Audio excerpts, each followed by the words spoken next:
My name is Amanda McNiff, and I'm a landscape designer with Kingstowne, Lawn and Landscape.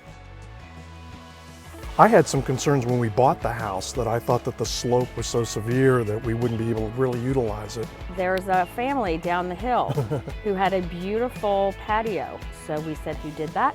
And he said Kingstowne, and we called him in. I felt very excited taking on the project and very comfortable working in a sloping backyard space. People think that it's completely unusable or it's going to require some grand plan to execute this, but really it just requires the right person who knows what they're doing. I had a sort of idea of a slate patio, but didn't know the design. The homeowners do dictate material choice, both trying to choose something that's aesthetically pleasing with the home and also complements the surrounding landscape. I would say we kind of went with a more contemporary feel with more of a smooth stone choices and just kind of an updated feel. The biggest opportunity within the space was to create a multi-level entertainment area, but then we didn't want to add any extra railings or break up the space, so we cut into the hillside and added this raised planter, which gave a great space to have some feature, annuals. It gave us a spot to put a great water feature to add that element of sound into the space. And then we were able to have just 2 smaller retaining walls versus 1 larger retaining wall.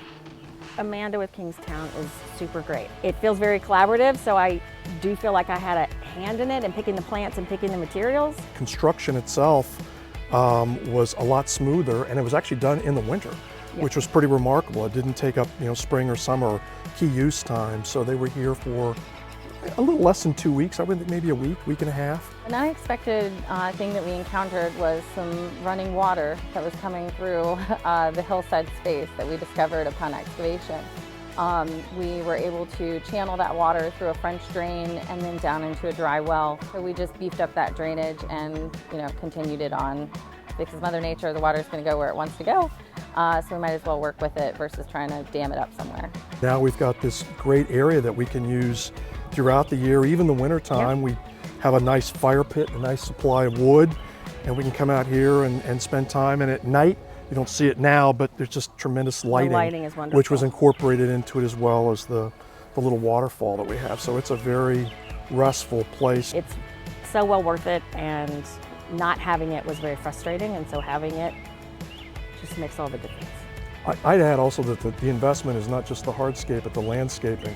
They've done a significant amount of landscaping for us, between trees and flowers and a lot of shrubbery, and we have them back every year to add to or move things around. So it's been a great, I have no doubt or no question, no second thoughts about it. We'd do it again. Yep, I agree. Seeing that they're so happy and knowing that they're out here using it a lot, they tell me so, is one of the most gratifying parts of my job, for sure.